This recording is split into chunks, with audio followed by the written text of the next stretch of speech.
বিসমিল্লাহির রহমানির রহিম। দেখেন যে অনেকে বলে যে আওয়ামী লীগের পতন হলো কেন?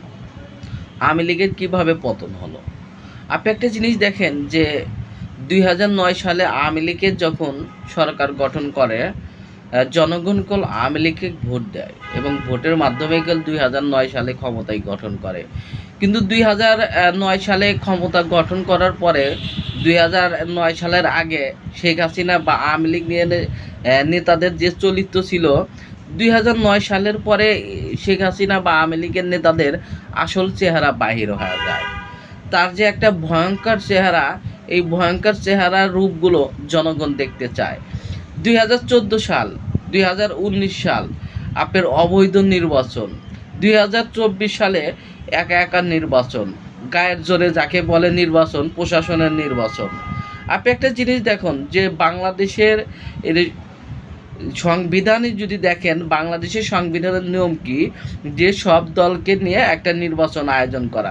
কিন্তু ২০২৪ সালে শেখ হাসিনা এই সব দলকে জেলে রেখে আপনার নির্বাচন করলো। বিএনপির এই মহাসচিব মির্জা ফখরুল ইসলাম আলমগীর, আপনার এই মির্জা আব্বাস, এটা আমির খসরু মাহমুদ, রুহুল কবির রিজভী সহ দেখেন এই বিএনপির নেতাদেরকে গ্রেপ্তার করলো। অন্যদিকে জামাতের নেতাদেরকেও আপনার ডক্টর শফিকুল আহমেদ সহ অনেকেই গ্রেপ্তার করে।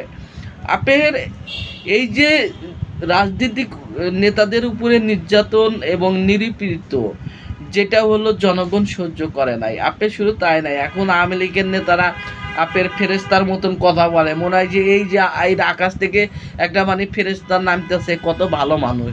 কিন্তু আপনি যদি দেখেন যে ২০১৪ সালের পরে আওয়ামী লীগ, ছাত্রলীগ, যুবলীগ তাদের যে বেপরোয়া আচরণ, এই বেপরোয়া আচরণের জন্য সাধারণ জনগণ মুখ ফিরিয়ে নেয়।